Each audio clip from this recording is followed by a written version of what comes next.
Hello, I'm Joseph. Imagine you're sitting outside at a cafe on a hot summer day like the one we have today. You feel the warm sun on your neck and one single drop of sweat starts to form. It's a little ticklish, and as the drop makes its way down on the side of your neck, you feel like touching it in order to stop the tickling. But here's the catch. You can only lift your arms like this high. You will not be able to touch it, and neither would I. But in the next couple of minutes, I want to share with you how the very fact that I cannot touch my own neck and certainly not scratch my own head brings a lot of fun and happiness to my life. A typical thing to do with your hands is eating. I usually prefer not to eat on my own because, well, first of all, I do enjoy the company, but secondly, because there's not a lot of food that I can eat on my own. But sometimes I am on my own and there's no one around to help me eat. And then, when I get hungry, a logical thing to do would be to get street food. Because there's no cooking from my side, I don't have to clean anything, and it's simply quick. However, having street food for me most likely will end up in an even bigger mess than for you because of all the lifting my arms thing and stuff falling out. So I usually go to a restaurant where there's service staff and they will happily prepare and cut the food into easy sliced portions so I can eat it on my own. And then I pick and move the food with the fork into my mouth. I'm not a fast eater, and sometimes it does feel a little exhausting, but I mean, what's better than a workout while eating? This one time, however, the service staff unknowingly presented me with an even bigger challenge.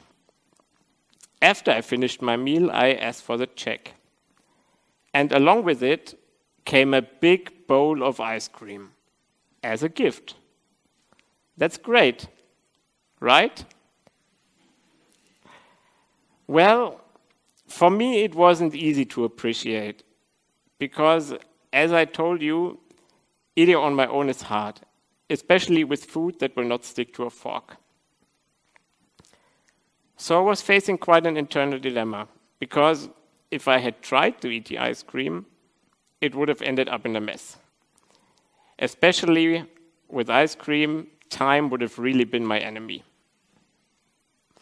The other option would have been to take the ice cream home with me in the car, but then I also have to admit I'm not really into properly securing cargo. I can basically just throw stuff on the floor and someone else has to pick it up later.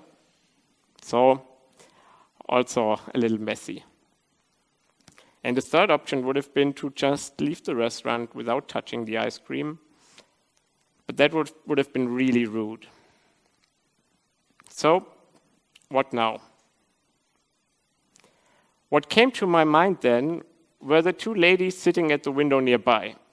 They had entered the restaurant at the same time as I did. In fact, they had even held the door open for me. So, I asked the service staff for 2 more spoons, pulled the ice cream onto my lap. Luckily, I didn't make a mess there, and moved over to their table. I introduced myself and, well, told them the simple truth that I was unable to eat the ice cream on my own and that I would rather share it with them. They smiled with delight as we had great conversation, and I even had the opportunity to show them one of my favorite games with a spoonful of ice cream called Here Comes the Airplane. You see, we had a lot of fun on that evening, and in fact, we met many times after that. One of them more often than the other. And just like that, by not being able to eat ice cream on my own, a wonderful dating story unfolded. Although this may sound quite self-confident, it wasn't always like this. In fact, there were even times when I tried to hide my disability with moderate success because, well, the wheelchair is kind of obvious, but I was trying to hide the little things, like not using the restroom for a very long time because there was no one familiar around to help me, or not eating the food that I liked because I could not eat it on my own. But over the years, I had a lot of great experiences because of my disability. And it all started when I was a young boy. Most of you may be able to relate to that time when you were hanging out with your friends, doing teenager business, and you didn't want your friends to know, your parents to know what you're up to. Well, for my friends and I to share that, my friends learned how to help me eat, help me in the restroom, how to shower me, and also how to tuck me into bed. And I too learned how to receive help from people other than my parents or caregivers. And when I reflect back on this, I must say, not only did we learn a lot as friends during the process, but it also was a lot of fun. I mean, of course, it's not super exciting helping someone on the toilet, but if you add a little humor to it, it can be fun. In fact, within my social circle, it's almost like a common topic for conversation. Don't worry, I'll spare you the details. But all of these silly and wonderful stories brought my friends and I extremely closely together, and I'm more than grateful for what we share.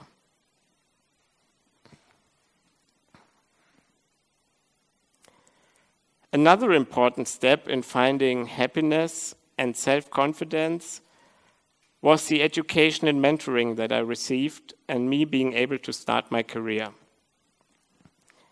When I finished high school, I applied to bachelor's programs that would also let me gain relevant work experience at the same time.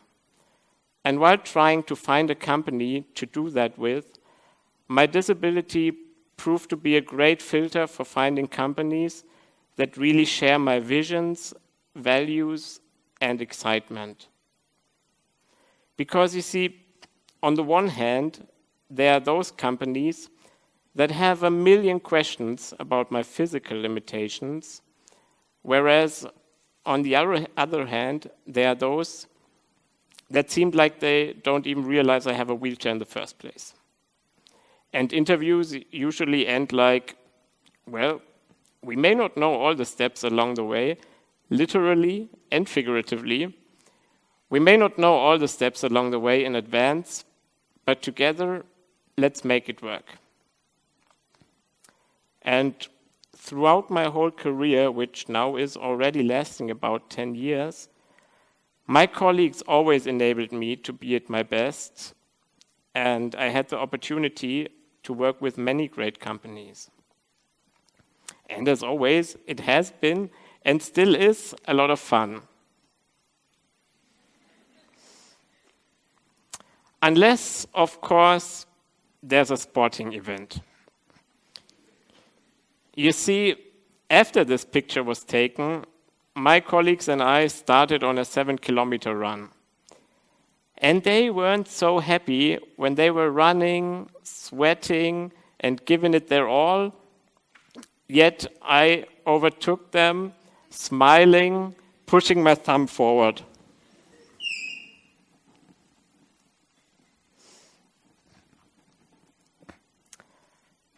But all jokes aside, what remains? What remains is that even in the darker situations, there can be a positive.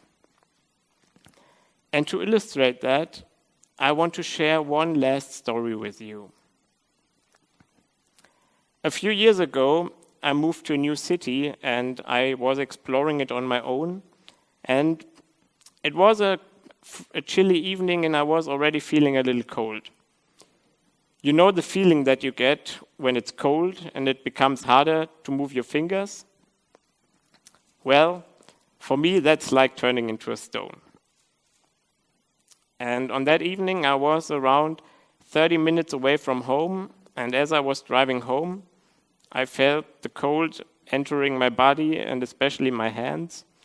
And so, as I was driving, my hands, they were getting colder, and so for me it became harder and harder to push my joystick forward. So I got slower and slower until eventually I couldn't push it forward anymore at all. I could, however, still pull it backwards. So I tried that for a while, but eventually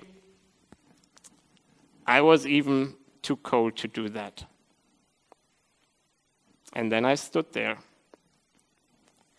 in the cold, in the dark, in an empty park, unable to move at all, and even unable to use my phone. And then I thought to myself, wow, what a fool you've been for letting it come this far.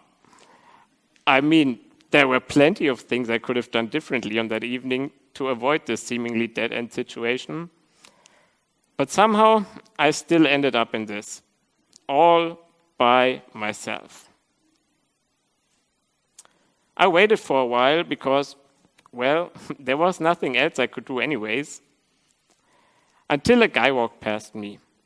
And I stopped him and explained my situation to him. And you have to keep in mind that by that time, my head was already hanging down like this because I was too cold to hold it up. And I explained to him how he could drive my wheelchair with me in it. And so he agreed to walk me home. And when we arrived home, I invited him in for a cup of hot chocolate because, well, we were both quite frozen by then. And we talked. And as you can guess by now, we met many times after that because we became good friends. And just like that, we created the tutorial how to find friends in a new city for beginners. My recommendation, though, try it in a little less concerning way, like on a sunny beach getting stuck in the sand. You may be wondering now, why am I telling this to you? The answer is actually quite simple. This is a thank you note. It's a thank you note to the young cashier at the gas station who, ironically, had never filled up a car by herself before I came along. To the kebab owner who closes his shop for 2 minutes just to help me at the ATM, and also to the hundreds of other people that did the same and now know my credit card code. They never tried anything stupid. I guess they knew I'd be faster and catch them. A thank you note to the 99-year-old gentleman who really made my day when he asked me what kind of wheelchair I had, because if he needed one in 10 years' time, he'd want one just as fast, as nimble as mine. It's a thank you note to you as a society, with me as part of it. My situation could have been tough and devastating many times, but it never was. I mean, of course, a staircase still doesn't spark joy in me because for me it's like staring at a wall. The world may not be built for my specific needs, but from my experience, our society is. Yes, there are still measures to be taken and improvements to be made, But if I reflect back on the last 29 years, which is my whole life, I only have one sentiment about all of this. I'm deeply in love with the fact that we, as a society, are creating something extraordinary out of this. And this is why today I stand, or rather sit here in front of you, to tell this to you from the very bottom of my heart. Thank you.